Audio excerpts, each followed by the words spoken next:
Yep, totally wasn't rubbing my face when that stopped. Hey, everybody, how's it going?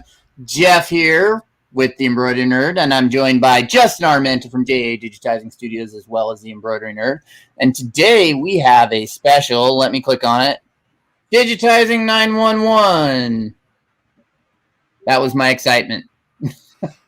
I'm a little tired today. We'll see what happens. So I'm going to go ahead and drop into the comments here and see who's with us. We have Letty Walker. Hello, Letty.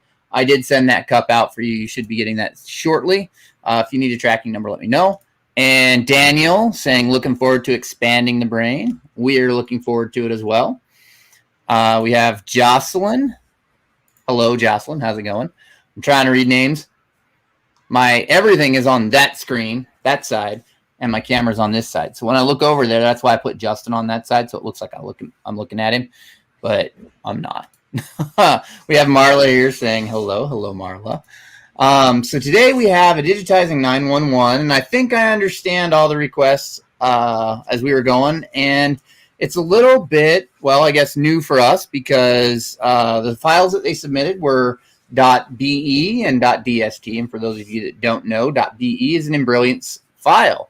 So I have Embrilliance, and I opened it up, and I'm going to do my best not to butcher Embrilliance today for you guys while I try to make changes in here. But I'm not making any promises. I'm going to try, but there's no promises. We'll grab what Jeff is saying is he's cheating because he gets to use a native file when I have to edit a DST file. I'm cheating a little bit, but I don't necessarily think it's cheating. I think that you just need to get Embrilliance. But we have Kathleen here watching as well. Hello, Kathleen. And we'll go ahead and pull up the design. Hopefully you guys can see this okay. I'm going to address that here in just a second. So here's the design that we have. It's crossroad choppers, and they were having problems with the outline on the cross. Now, this was, as I was looking at this file, it's really, really difficult for me to see because it's all in white thread. And that's mainly because I'm old and blind. So I'm going to go ahead and I'm going to select my thread chart. And the very first thing I'm going to do is change it to black so I can see it. Ooh, there are choices in black. Okay, let's not get distracted. We're just going to use that one right there. And that's going to be the black that I use so that we can get this done. Now, I was looking at the cross and I was doing a slow replay earlier because, you know, I attempted to do this earlier, so I wanted to make sure I did it right. And as you can see, it's stitching out. There's some turns in the cross, which I think are kind of interesting that it didn't just go straight. And then it goes up there, and we're going to start. We've got some other elements that run here, moving out from the center. And after all of that, we have our outline that runs. It looks like it just does a standard outline, and it goes across. Now, the very first issue that I see with this outline, the way that it's laid out, is that there's not a lot of overlap going to the fill. So if I select this and we come in here and we zoom in, you can see that this doesn't overlap that fill very much. And so what they're going to experience with that is they're going to get gapping. So as it sews across, it's going to land on the cross somewhere, and it's going to gap. Now, Justin, I was talking to him earlier about this a little bit, and he told me what they were actually looking for was a gap, an even gap around, and then an outline on the outside of that, correct? That's correct. Yeah, they're trying to get a symmetrical gap between the inner part of the cross and the outer border. All right, and so with that, honestly, when I was looking at it, the very first thing that I thought was that it needs to have two outlines to achieve this. So, real quick, Jeff, Jocelyn in the comments is the person that sent it to us, so she can answer any questions. Perfect, because I see some comments coming up, and I'm sure you did too. I'll go ahead and bring those up here while we're talking. We have Romello Consuelo. I'm guessing that's where she's from. Hello, Ruby. How's it going? And Jocelyn says it does not need to overlap. It needs to have a small gap. So that's kind of what I was understanding when Justin was explaining it to me. Now, the issue that I see with this and getting a gap like that is that we're going to have pull on the long stitches, it's going to push out on the ends of the fill in the center. So in order to achieve an even gap that's going to go all the way around, what we're going to need to do is we're going to need to make an inner outline and then an outer outline, because we're going to have a lot easier time getting 2 satin stitches to sew parallel than we are going to with the outline of just outlining a fill with a small gap. There are things that we can guess on if we were just trying to do not an outline at all. There are things that we could guess on to try and get that gap right, but if we really want to get that gap right, we're going to definitely have to do a double outline on it. So we'll go ahead and look at some of the ways that we can do that here in a second. I'm going to grab a couple more comments because they are coming in, and I love it when we have comments in here because we like to talk to you guys too. So we have Carol from Oregon. Amy, my sister, says hi, guys. And we have Sedona, hello from Leesburg, Florida. Nice to see you here too. So let's go ahead and take a look at this. I'm not sure. One of the things that I wasn't sure on, and maybe Jocelyn can answer this in the comments, is if this width of this cross was a hard width. And I'm just going to go ahead and assume that it was, because it does have a elements that fit around it. So I'm really looking at the options here, making sure that I don't butcher it. So the first thing I'm going to do is copy and paste the outline. And now that I've got that copied and pasted, I'm going to select the cross. Got it. And I'm going to just scale it in slightly.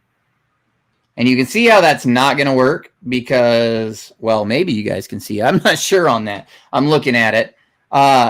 You can see how it's bringing it in here, but it's not bringing it in on the side. So we'll go ahead and undo those changes. Apparently, that's not my undo button. Maybe it is. We'll see. Yep, still got that there. And that all looks okay. So the first thing I'm going to debate on, actually, Justin, and you may have a tip on this. And I'm going to grab this comment here. A couple comments. We have Randall from Columbus, Ohio, and we have Martin Campbell saying, here we go. And Jocelyn said, the inner cross is slanted because I was trying several ways to correct the gap. Gotcha. That makes sense. And we have Eric Campbell. So we have 2 Campbells in the comments. Hello, Eric. How's it going? We should have made Eric come on this one so he could do it in Embrilliance. He's a little bit better at Embrilliance than we are. But I'm going to try. I promise I'm going to try. So we've got our stitch angles coming this way. And honestly, I'm going to actually measure this right here. And we're going to grab that distance there. And I'm looking at the measurement, and it's 7/16 of an inch. I'm going to change this to... Justin, don't laugh at me. I'm going to change it to millimeter. Found the button. There it is. So I'm going to measure that again because I do not think in inches all the time. So let's measure that. Our gap is 10.4 millimeters, which is actually a pretty good gap for us to work with. And this is set up as, I believe, let me look at the needle penetrations. It is a satin setup right now. So that's good because I thought it was a fill. So Justin's laughing at me. I can see it in his face. So knowing that this is a satin stitch and that I need to pull all of the sides in, I'll probably just redigitize those elements. So we'll go like that, and we'll go to not a satin border, but a satin column. And I'm actually going to pull it in. Go right there. That seems like a good width. Justin agrees with me. I can see it in his eyes. I can agree. And I have to remember that control does not do what I think it does. And that is going to be too narrow right there. So we'll back that up. Justin, this just got more complicated. He thinks so. I'm lost in Embrilliance. I've never used it. Well, we should fix that. There we go. And control. So the issue that I'm running into here, I should have looked at this a lot better. I was working on this last night. Don't laugh at me. You guys can tell how much I did it. I deal with Are you trying to do the void in thread then?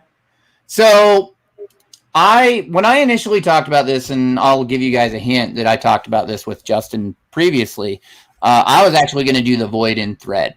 Or no, I was going to do the void plain without thread. And Justin said, well, I'd put another out. I'd put 3 outlines, right? Outline on the text, outline on the void, and then an outline. No, it was just the gap between the inner cross and the outer cross that I was talking about adding. So basically the void that she's trying, the even void that she's trying to achieve, I'm just going to sew that. And what you can do is you sew that in the same color as the hat. So it still gives the same effect of non-stitches.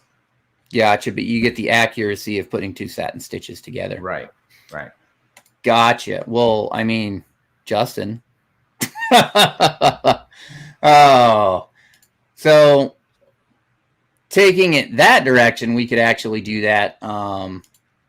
And we could set this outer satin up right now as the satin border. It all depends on how much we can change the art. And Eric says, this is going to be good because he's literally going to teach me how to use Embrilliance in the comments, I think. We've got Trish from Australia. Hello, Trish. We have Randall saying, is Embrilliance better than my ink stitch?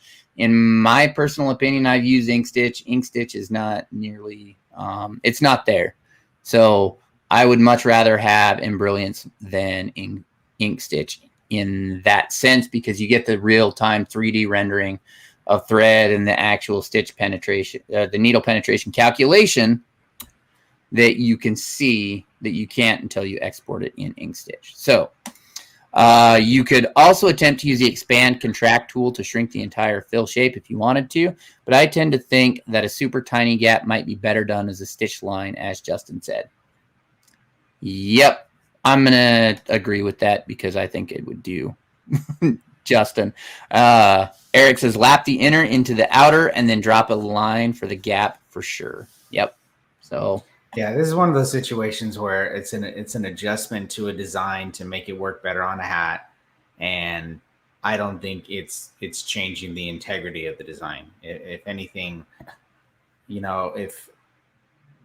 I tend to just work that way automatically when I see symmetrical gaps and so where a void should be in a design. I always see it as thread because a satin stitch sewn is going to be a lot more symmetrical than trying to get a gap where you're fighting pull from one angle, push at another angle, the curvature of the hat, the seam of the hat. There's so many factors going on in so many different directions that you're never going to get that symmetry all the way around, especially when you have 4 quadrants on this that need to all be, 2 millimeter gap or whatever it may be. There's too many elements that are fighting together. So you kind of eliminate that issue. You're going to do a 2 millimeter satin border inside the border. Yes, the stitches, but if you're running it on a black hat, you do it in black stitches. And, if you're standing 3 feet away, you're never going to see the difference. You're going to see a nice symmetrical embroidered design. So there you go. Ginger says, I love Stitch Artist, but it's all I've ever used. I like it too. And I'm practicing with it. I'm getting better at drawing, but I'm not great at editing. Because it's different. The keyboard shortcuts, when you move from one software to another, all those things change, and it just adds a layer of my brain hasn't switched yet. So we have Jocelyn. So a black line kind of in between the inner cross and the outer outline. Yep, that's exactly what we're talking about. And Rick, hello, Rick, is from Vancouver, Washington. It's great to see you. So right now, if I take this outline and we go to the edit mode, no, digitize mode, I can look at it. And right now it's 1.8 millimeters. I'm reading comments. I'm waiting for people to tell me how I'm messing this up. So if we select this, we can look at our width. And right now our width is 1.8 millimeters. We've got a 0.4 density, which is a little open for what I would use as on a hat. I tend to go a little denser on hats. But that is where our width and our density is going to go. So right now what I'm going to do, I'm going to pull this comment up because it is relevant. Eric says, by the way, this goes double for small text on a fill that looks knocked out. Stitch that mess. And there you go. So I'll do an outline here. We'll grab and we'll do a outline, and we'll use our draw tool, and everything disappeared, so I can't really see it, which is what I was not hoping for, because I was actually going to use the line off of the stitches to digitize, but they kind of went away. So we'll rock it this way, and not that one. I have to make sure that I put the correct nodes in so that we can get the effect that we're looking for. Now, for all of you watching me do this, I am eyeballing this gap, and I will go back and I'll clean up the nodes later. Like, that was not supposed to be that node. We'll fix that. So click the eye on the toolbar. Oh, there we go. Okay, it'll show the stitches. See, I like that.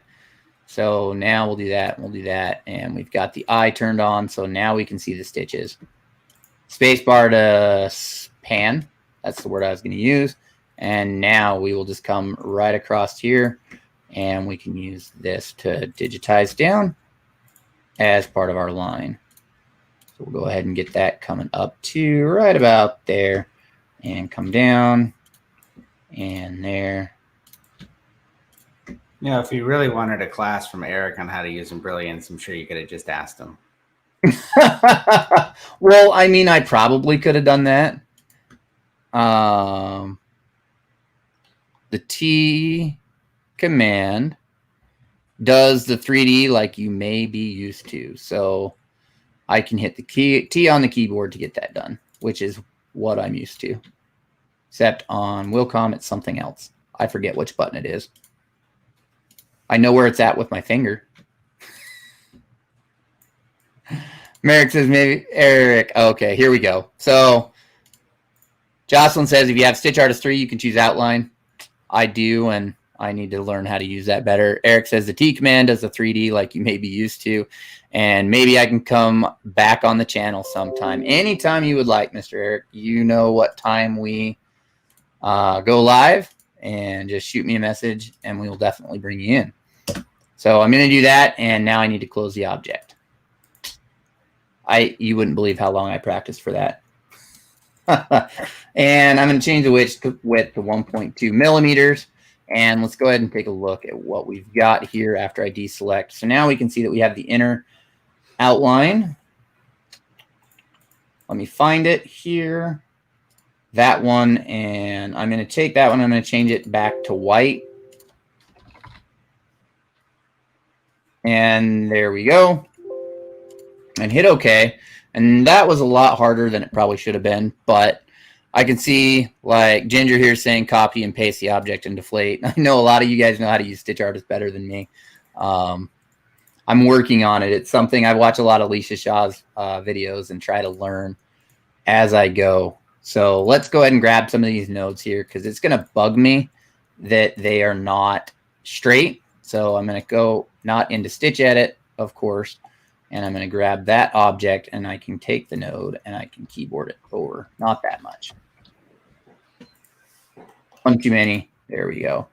And that node, I'm going to bring it that way a little bit, and just a little handle dealy. Yeah. Justin, that's what I've named the handles. There's a little handle dealies. Oh, okay. Oh, like the post that someone was talking about in one of the groups about naming their machines today. It was pretty funny seeing some of the names. Yep, I named the tools in the software. So for anybody that uses Embrilliance, this is now the little handle thingy. It's officially not sanctioned as that, so we'll name it other stuff later. And maybe Eric can talk to Brian about changing it in the manual. Now we're talking. That's what we need. We need it changed in the manual, and then people all know what I'm talking about. So we've got Jocelyn saying that was so easy. I wish I thought of that. Yeah, it's a lot of it, I think, is experience. The more you do, the more you start to see that, and the more you test, it starts to work. too. So we've got Martin saying technical terms, and Carol, will you stop using all those technical terms, the thingy?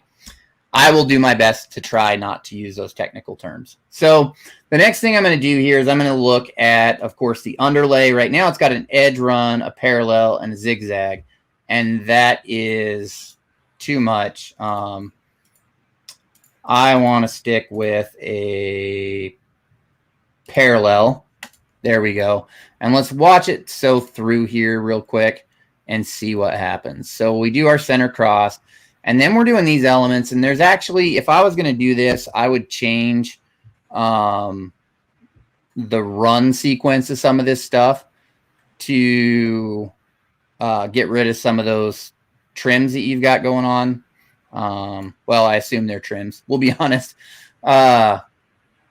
If Eric, if you're watching and there's a way for me to turn on how to see trims, I'd greatly appreciate that.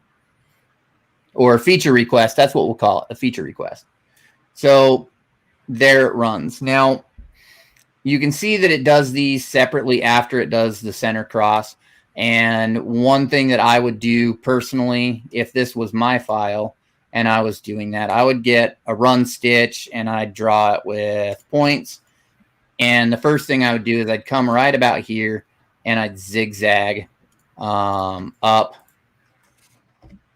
And I'm using my control key because that does something different in Wilcom. And I'd come out this way just a little bit and know that this is all going to be hidden underneath the above stitching. And I'm going to work a little bit of the center out that we've got, that we're attempting to do. And I'll come back, and this is going to secure the hat to the backing.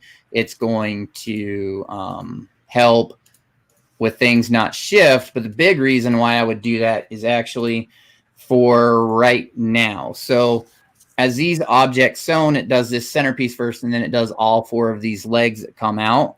Now, if I was doing this, I would want to make all four of those legs run at the same time without bringing up the needle, because again, it turns into time on your machine. So the more that you have the machine trim, the more that the longer that it's going to take for your machine to run.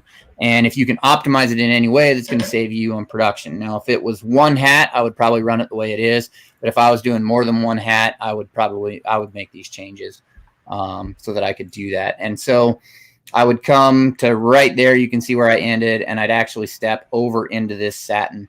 And that would be the first one that I would sew. I'd do this one next, then those two, and those two going up would be the order that I would do that in.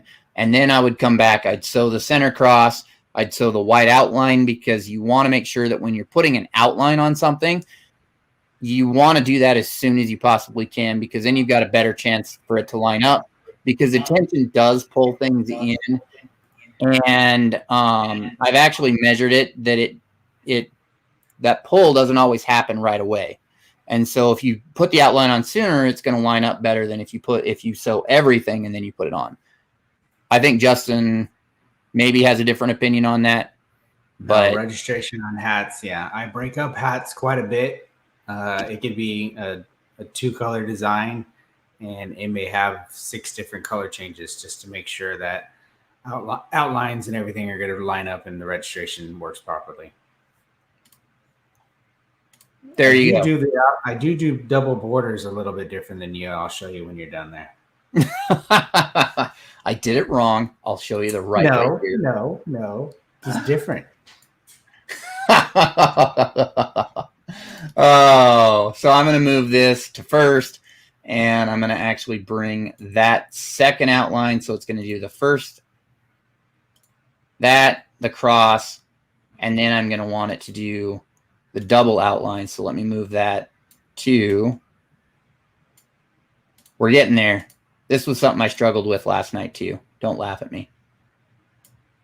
There, and where is the first outline? The first outline's right there. Let's go ahead and move it up in the sequence.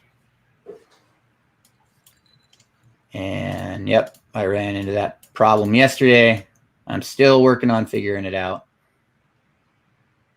So we've got runs moving in and out. We'll go up. And I'm going to click some random stuff, and I'll move that one up so that it's right. One more. and I'll just move earlier. There we go. So now I've got the cross sewing together, but I want to make sure that I put it, I'm going to move that earlier. There.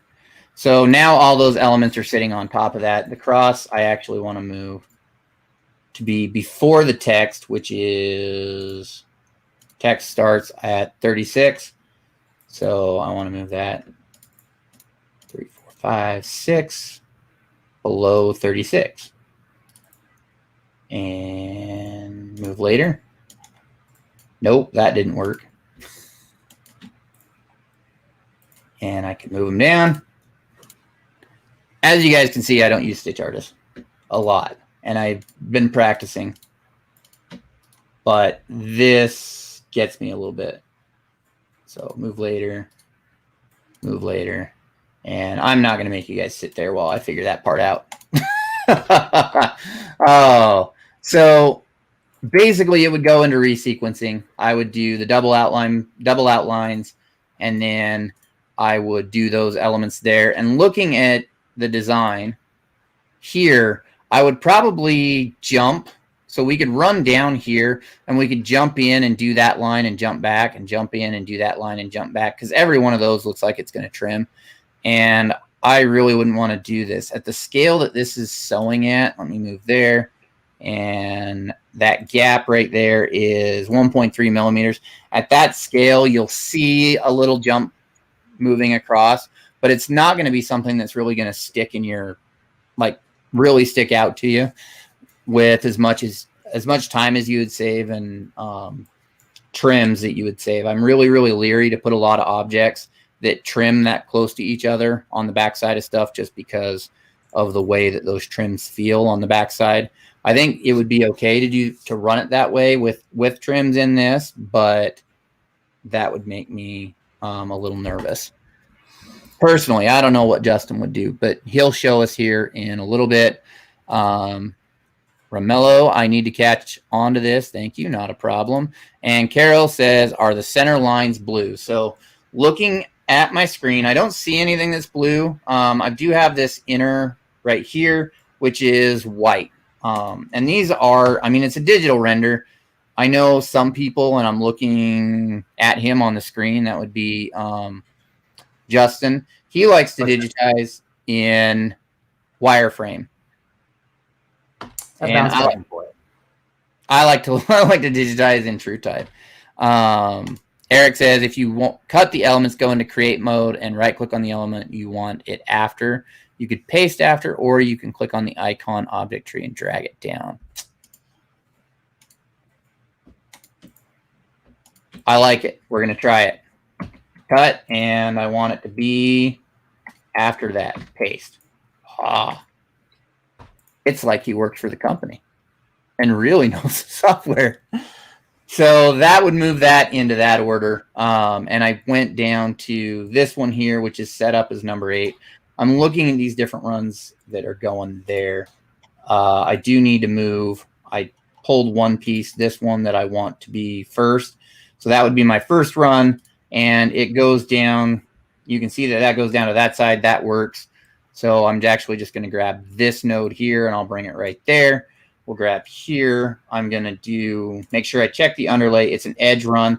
I don't have luck with edge run underlays on hats. I know a lot of people have problems with that. So I would actually prefer just to do a parallel, which is going to be like a zigzag or a center run is what I would do. The length on that is going to be okay with the amount that it is. So that would be the first one I would run. And then I would come to the one below it. It looks like is what we're going to do, which that works too. So that one is going to be moved up to there. One more, move earlier, there. And so this object, I want it, it's starting there. You can see that it's ending there. I'm actually just going to have it end it there. So now I'm able to take the run stitch tool, and we're going to draw with points. And I'm going to come off of the end of that one there. Actually, it's one up. Well, we'll just there and there. And we'll hit enter. And I'll just change my start point to this side and my stop point to that side. The tricks that you do in software, Justin. And I'm trying to catch up with you as you're working. Good luck. I'm like a pro at Stitch Artist. Yeah, you're flying. Oh, and yep, that didn't work. So we're just gonna move that first. And there we go. And I'll move that down there to between those two objects, up one, move earlier. There we go. So now it's going to do the zigzag. It's going to come down. It's going to do that satin, and it's going to do that satin. And now we're going to move from that one over to that one. So we'll grab our run stitch here, and I'll draw again with points. And I'll go there, there, and we can do this one here. And since I'm here and I'm already dealing with moving all this stuff, I'll come up there and there. And now I can just, again, do another run stitch because I know where I'm going to start and I'm going to stop. And we will go ahead and go up. I think I already did that one. No. So we're going to go up to there, and then we'll do that again.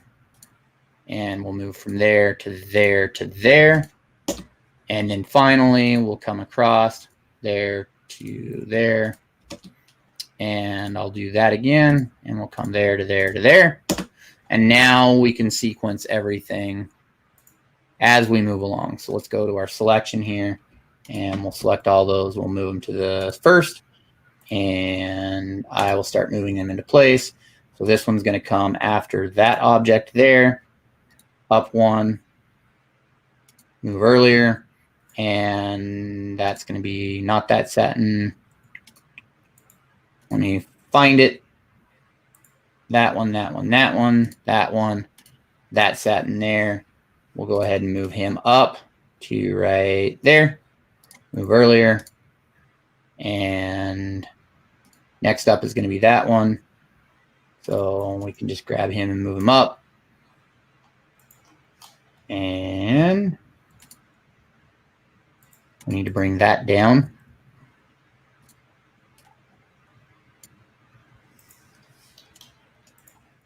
We'll move him down to there. And this one needs to come down to there. In theory, this is working, Justin. I don't feel as special I believe as I did when we started. So there, we're moving there. And I'm missing one that goes from there to there.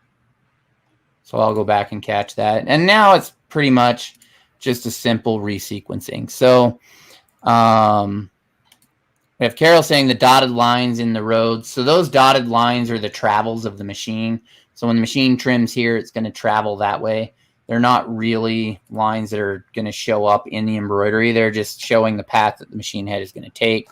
For you might be talking about the lines in the roads, the running stitches.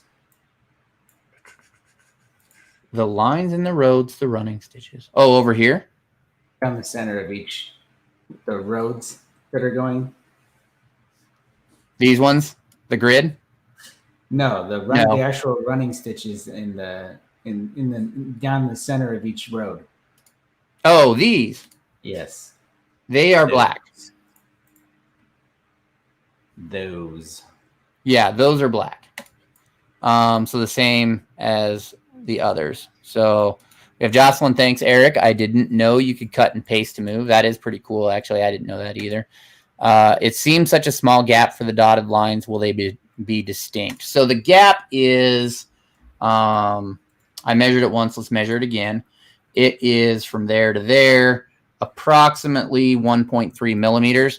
And so with these stitches, with these that are going to pull in as you go, I think that those dashes are going to be distinct enough that you're going to see them. Justin, I'm going to guess he's going to agree with me, but he might not.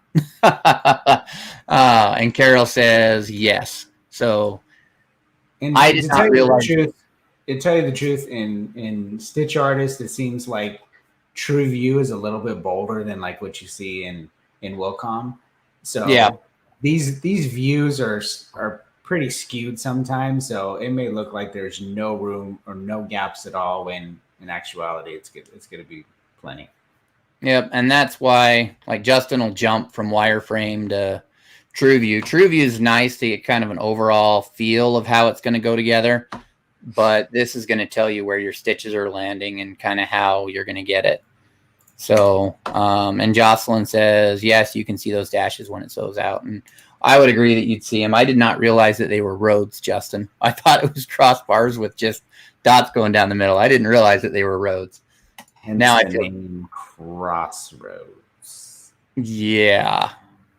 I don't feel that smart right now, Justin. I'm going to throw stuff at you, but I don't feel that smart. Usually I'm a little less clumsy. I'm going to use the word clumsy.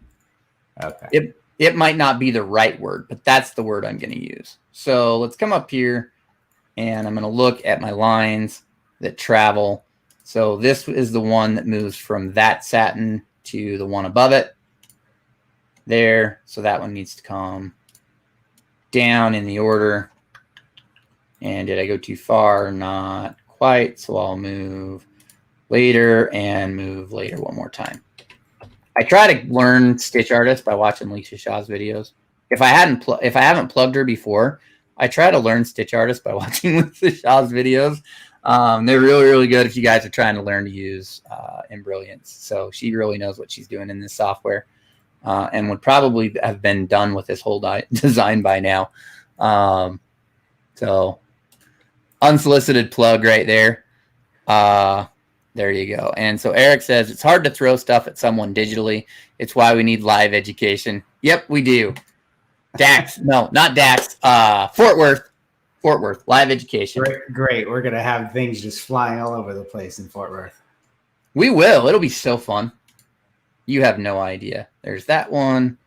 And then that one goes. And then that one. And so now we need to move this satin up to approximately number 13. So we'll grab it and we'll move them up to there. And I'm going to move them earlier there. And so now we've moved there. I do need to make sure I'm resequencing this, but one thing that you guys aren't seeing that I have not really been doing that I will before I go is I have to make sure that I go in to each object, and I'm not going to hit the wrong key because I almost hit the H key. I need to make sure that I move my start and stop points so that this ends where the run stitch begins, because if I don't do that, it's going to sew out, it's going to stitch, it'll come all the way down here, and then we're going to have a problem with it's going to trim and it'll come back and tie in right there and then do that little travel run. So I need to make sure that I check that. And one thing that I'm actually finding interesting, at least on this, is how those ends kind of taper. Let me turn off the true view. Yeah, they kind of taper. That's pretty cool on the satin border. Oh, I should have been more awake when I was doing this last night. I promise. Renee says, I find digitizing programs in TrueView type mode give a better idea of how crowded or overcrowded elements are if viewed at 100%. I agree with that. I've actually seen software that it renders the thread the same size no matter the zoom level.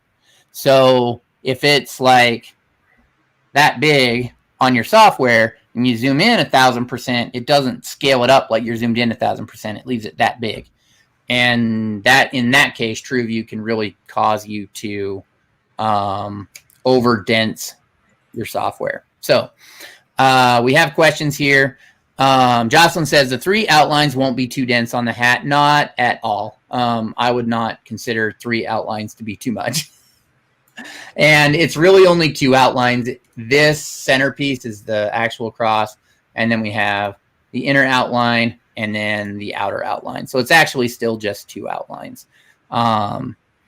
And I use rounded ends on those columns. I can tell I like it. Eric says there are nibs on the satin border tab. Look at the brush stroke looking button. That'd be this one. Dude. There we go. Maybe. I just pushed a button. We don't know what it did. We'll find out later. Oh, it's a line. The dangerous things of what happens when I touch things like this. don't know what it put in there. So we'll just pretend. And Martin says, and that is a lot to put on the front of the hat. It is. It's not the most complex design. I mean, I've dealt with a lot worse today. It's not a ton. So Eric says you can use auto start and end, but I like to do it manually. If you ever want to try that, it's under the create menu under auto entry and exit. I really like to do it manually too. There's a tool in Wilcom called closest join that will automatically make your elements kind of branch as you go, as long as they're touching. And I don't like to use that. I like to manually control exactly where my start and stop points are going to be. It's bit me in the past a few times when I forget about it, but I've been going for a really long time without that, because I do like to have that that finer control. One thing I did touch on a little bit earlier with these, and I'm going to go into the create mode, and the density is at a 0.4, and I'm actually going to lower that to a 3.5 in Embrilliance.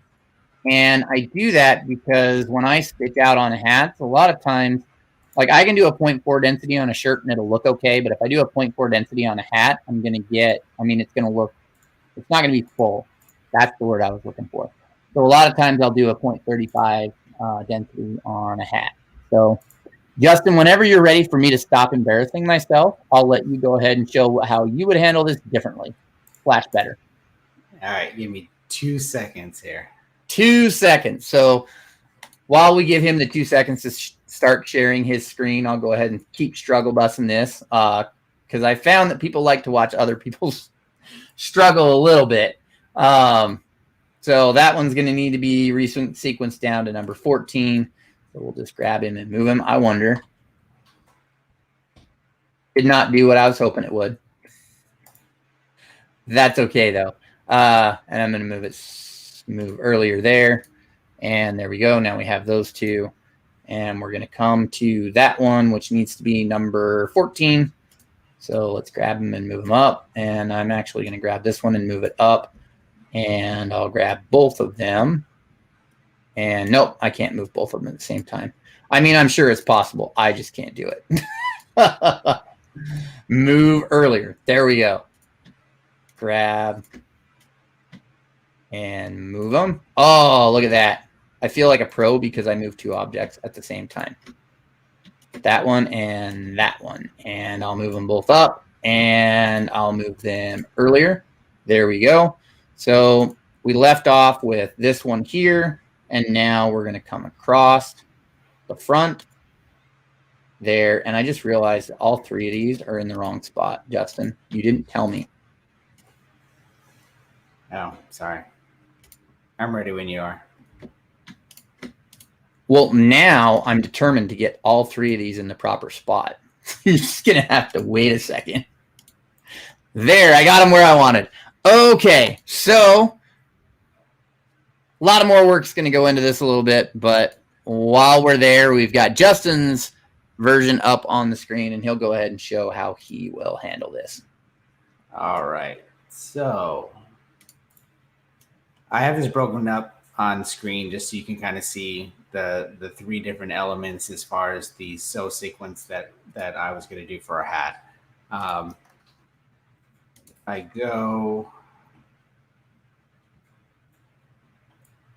I went ahead and resequenced the bottom text so it's center out. So I'm going to come back and do this side of the roads and text. Then when I come back to the center of the cross, that's actually where I'm going to lay down some foundational underlay. And that way it kind of secures the hat all in the center of the hat, gets it secured to the backing and whatnot. I didn't get as far as sequencing it back down to where exactly I wanted to on the left side, but I would have come down and finished off this leg of the road and the CH since it's on top of the road. Come back up, go out to these roads here, top text back to the center to this cross. Now the difference in the outline that I always do when I'm doing an inner outline or a double outline, I typically will lay down the fill first,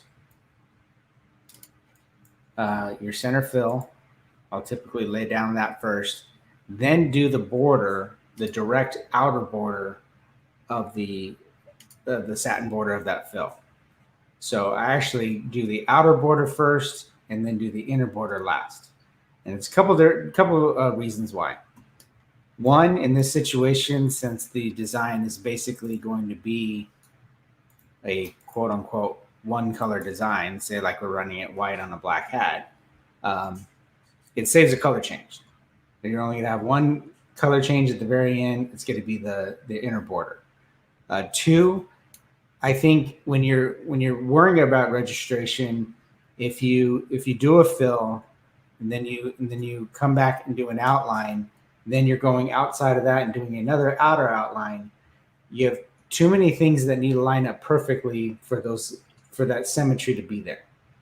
If you lay down the fill first and you come back and do the actual outline of that fill, of the color of that fill, you're kind of building that foundation to the shape and the size and everything that you want first, coming back over it inside of that shape.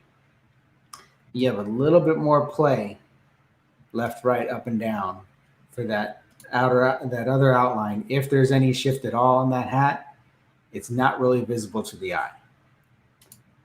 So I've just noticed that, especially on hats, it's kind of, you lay down your fill, lay down your outer outline, and then bring yourself inwards as far as the other outlines, and they tend to line up a little bit better. So that's the question for you. Would you branch those dashed lines in the middle, or would you just let them all go to trim? This side is actually the side I finished. So let me show you what I did there.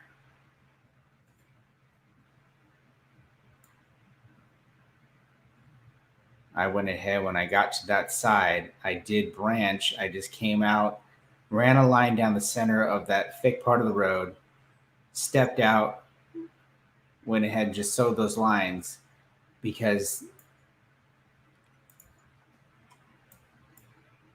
this jump here from that line that's going down the center of this satin, this jump is so minimal that you're not going to see. So now you're saving on trims. You're saving on these few little lines that are going to probably be 2 stitches and back over itself. So there's a risk of, with tie-ins and tie-outs, you're going to get little bulges on the end of those lines if you're trying to individually trim them. There is a chance of thread breaks, because the thread's not going to catch the so little amount of stitches that are in those little lines.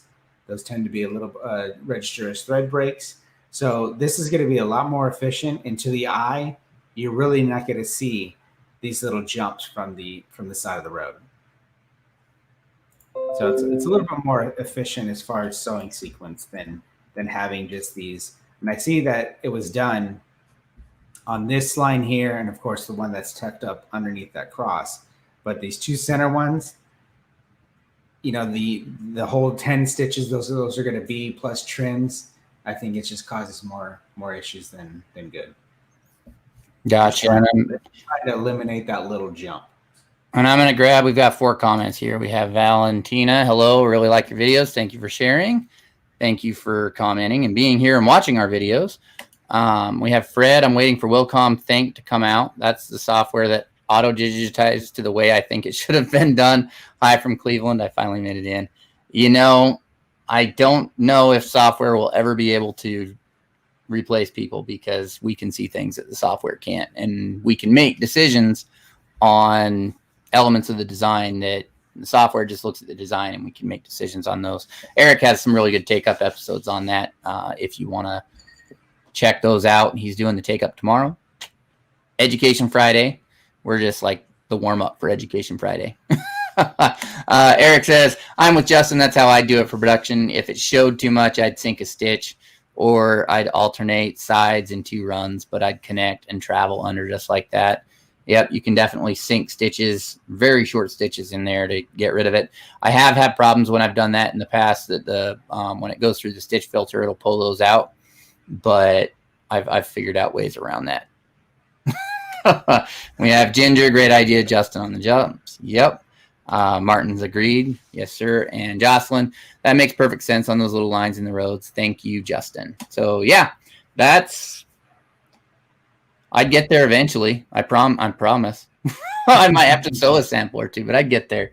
But yeah, it all comes down into how many hats you would be doing, honestly, in my opinion, because if I'm doing one, a lot of times resequencing all of this would take longer than it would if I just stuck it on the machine and ran it. But if I was doing a lot of hats to save my sanity and to make sure that I could turn them over, I'd go in and edit it. And I've done that with designs. I've digitized designs and I'm like, ooh, I'd do that differently as it runs the one it was going to do on the machine. But the amount of time it would go to fix it and run another sample, all I'd be doing is shortening up the runtime. And if I'm just doing one, I've already ran it. So there's no point in fixing it until they come back and they say, I want 20 more. And it has to look the same. Justin laughs because he knows that actually happens. So those are the changes that I would make. I would probably make all the changes Justin does, except I wouldn't have thought to branch the choppers the way that you were going to do it. I would have definitely done the letters individually and then the other elements. So I find it interesting that you do those letters differently. I mean, typically when I'm digitizing, and if I were to get this design, I would have probably put the text in its own color sequence, only because text is one of those things where it seems like it changes to the garment color. They may say, like, I want the roads to be black no matter what garment we're going to be going on, but I want the text to stand out. So I just kind of took the way this was designed and the way this was done originally as far as a one color design. So I just sequenced it properly in that aspect of trying to keep it as a one color design. I would have honestly done the choppers and the crossroads on their own color sequences, and that way you had more control over it for the different garment colors. But mainly I was sequencing that because you can see here that the roads tuck up underneath the letters. This side I didn't work on, but I kind of made sure that these roads had the appearance of tucking up underneath the letters still. I didn't come back and do all the letters first and then have the tips of the roads on top of those letters. So it was kind of more of the following the bottom up, center out, coming center out with those roads and still having those letters on top. Yep. Because while everybody says bottom up, center out, sometimes you have to also take into consideration working from the back to the front. Right. And this is one of those times where the roads needs to be in back, now that I know that they're roads, and the letters need to be on front. And so there's exception to the rules, and this is definitely where that plays in, that you would want to go back center or back to front of the elements instead of traditionally going from the bottom to the top. So we have questions for you, Justin. Would it be better to start and stop the white border in the inner area? Also, Justin, is there much of a gap between the white fill and the white satin stitch? No, I mean, I just quickly digitized the fill inside this cross. What I usually do is just at any point when you have let's bring this to the forefront here. So if I bring this up, so if I would have been properly doing this, let me just add some full comp here to give you a view. Since my angle here would have been, let's see, about 20 degrees. So on the sides of that fill where it's going to be pulling in, I have those fills pretty much going to the outside of that satin stitch, because there's going to be quite a bit more pull on the sides of those fill stitches than those satins are going to have. So it does compensate, especially if you don't have that other black one on top of it that's covering that gap between the two. If this is just a design where it's strictly a fill with a satin border, I always go to the edges where it pulls in, and then I also will at the edges where they end at the same angle of your fill stitch, I will actually stop them short, because you're going to have push on the outside of your fills where they end that's parallel to your angle. So I stop short on the push, I go wide on the pull, and then in these situations where that's another reason why I actually do the second outline or the inner outline second, is if by any reason there was a little factor of a fill that I didn't properly digitize the push and pull on, and that inner fill and outer outline, the first outline didn't line up perfectly, and there was just that little bit of a gap, your second outline is going to cover that.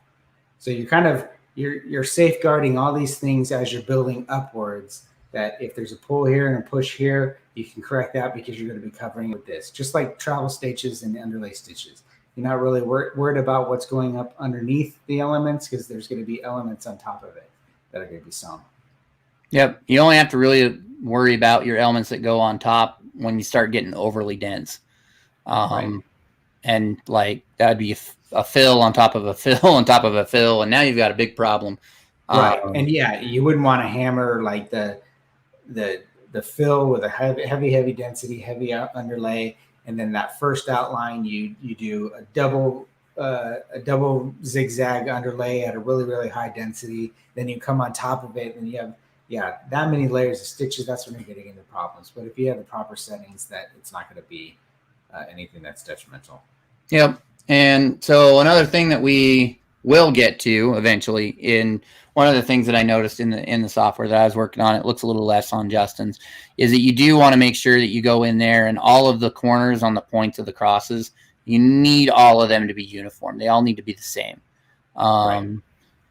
It's one of those things that if you have repeating elements and you it's like with M's, if you handle the junctions of the M's differently than you handle it on an N, the eye is drawn to that. It all has to be uniform. And so as we go through this design, we'll go back and touch up some of the points so that they are, because I noticed I'm looking at it in my software, and some of them are turned and some of them are lapped and some of them are capped. So those are things that you need to go into the software, and you need to make sure that you're getting that uniform all around the cross so that you don't have that optical difference in it when people go to look at it finally being sewn out. Right. I mean, this goes for pretty much anything in embroidery. It's not an exact science. There's always flaws. If you really stare at design, even the best digitized designs, there's going to be a flaw or two. And a flaw meaning that there's differences between the embroidered design and the original artwork. Not the flaw that there's a mistake, but there's differences. And when you're working with things like this that have perfect symmetry, either left and right sides or all the way around like this, like Jeff's saying, do what you can to make sure that symmetry is as close as possible to perfect, because that's the things that draw your eye. And if you get the symmetrical things pretty much down pat, all the rest of the little idiosyncrasies aren't going to be noticed at all. Yep. I'll agree with Justin on that. I'm going to grab a couple of comments here. We have Jocelyn. I hope you get more orders if this one stitches out good. Some more than one hat, hopefully. Yeah, definitely. I think it will stitch out well. I would go in and I'd bump your density up on the satins. I don't know if Justin measured it, but typically when it's on a hat, I do a 0.35 density satin. In Embrilliance, it's 3.5 points. Justin, on you, what do you do when it's a satin on a hat? Yeah, on bold satins like this, I'd probably be at a 3.35. Yeah. 0.35. Yeah. And it's just going to it's going to make it look a little fuller. I know, and it's been my experience that when I sew at a 0.4 on a hat, I don't get the coverage that I would like to get. And it looks a little weak in there. I've got hats sitting here I could pull up as an examples. So I would up the density a little bit on those hats because they're on hats. I don't know if you have anything to add to that, Justin, or not. Yep, I fully agree. And there you go. And this one, it makes me smile because, hi everyone, I joined late kindergarten orientation tonight, so I'm glad that you got oriented for kindergarten. Hopefully that goes well for you. Good luck. Oh, yeah. No, I've been there. Gotta love school age. So, with that, those are the different ways that we would approach this design to get the effect that you were going for. There's definitely a lot more that can be done. You can tweak a design until it's perfect and you're really happy with it, and then tweak it some more. I mean, that's one of the great things is with it being as subjective it is, and as the way thread lays down, you can sit here and tweak designs forever, but eventually you gotta say, you know what, I like this, I'm going to stick with it. And then you'll look at it in 6 months when you have to run more and you think, why did I do that? But you stick with it anyways. So those are the different things that we would do to get the design, the double outline that we would get. So we will do that. I'm catching comments here. We've got next, I'm going to try puffy foam. You guys are great teachers. Thank you. Justin did some great webinars on that. And Carol, Jeff, you know what I'm talking about. My training has been with Lee and the light density fills. Do you know how strange it is here? You talk about increasing density. You know, it is, but it's one of those things like with a fill, you can put down 2 layers of fills and it will fill in. But with satin stitches, it's not as easy to sit there and stack satin stitch on top of satin stitch to do that. I like to go with lighter fills if I can, or lighter density if I can, but I do things a little bit differently for hats just because of the nature of hats. And I don't know anybody who would disagree with that, but they might. I don't know. Justin hasn't said, Jeff, you're full of it yet. So he's just nodding his head. So I think I'm okay in my statements. We'll find out. YouTube comments are great. And Martin says, we are our own worst critics. And, you know, we definitely are. There are things that you could see with this design and you'd be like, oh man, that's horrible. And you give it to the customer and they'll be like, oh, this is awesome. I love it. And you're like, oh, I didn't think it was that great. I would have done things differently. So we are our own worst critics when it comes to this stuff, definitely. So we do have one more comment here. It is from Michael Ortiz. Noob here. Where do I watch previous webinars? Just search this group. So we have Facebook Lives that we do every Thursday on the Facebook page, The Embroidery Nerd. We do share them to the group, so you can search that. We do have some webinars we've done too with Justin, and we're going to be doing one this weekend with Lee Caraselli.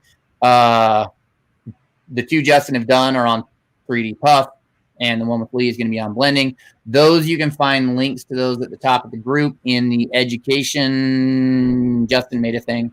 What is it, Justin?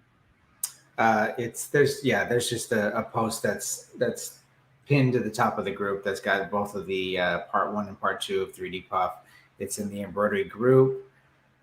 Is it on the Embroidery Nerd? It would be on the It would be on the Embroidery Nerd group at the top. On the website, they're just found under the store. So you can go ahead and check those out if you want to. There's also links on my website under education at jadigitizing.com. There's an education tab, and it'll have my webinars there as well as some other stuff. So, yep. And we're going to have those up on the website as well if you go to the Embroidery Nerd website.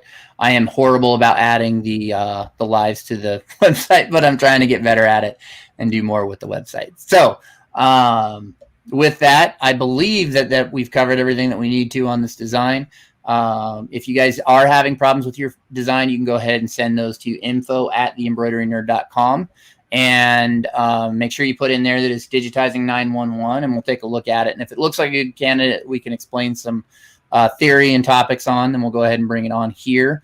We'll definitely let you know before we do that, but we'll bring it on here. And Jocelyn, if you have any more questions on the design when you're working on it, just let us know. Yep. So you can definitely reach out to us over Facebook Messenger as well if you're having issues with that. So with that, I'm going to go ahead and run down the weekly announcements that I normally do. So coming up this weekend, we have a webinar with Lee Caraselli on color blending and shading. It's going to be a 3-part series. This will be part 1. If you guys haven't looked at Lee's shading and color blending, it's pretty awesome. We've got some videos out there or posts out there on it, and you can check her out at Balboa Threadworks, learntodigitize.net. It took me a minute for that. We also have Justin's 2 webinars that he's done that are available as recordings. The third one will be coming up. I believe we tentatively talked about doing it on the 26th somewhere. June, yes. Yep, the 26th of June. That'll be the third of the 3D Puff. We're really excited for that. We have some really cool samples that we're going to be showing in that one, as well as some techniques that you definitely don't want to miss. I'm holding a bent presser foot from my test on 3D Puff earlier today. So I'm really excited for that class to come up as well. We will be going to Fort Worth for the Impressions Expo. So if you guys want to stop by and see us there or find us there, we may or may not have swag to give out for that. We're pretty excited for that as well. But as always, thank you guys for hanging out with us. And I am Jeff Fuller with Fuller Embroidery Works and the Embroidery Nerd. And that is Justin Armenta with JA Digitizing Studios, as well as the Embroidery Nerd. And you guys have a wonderful night.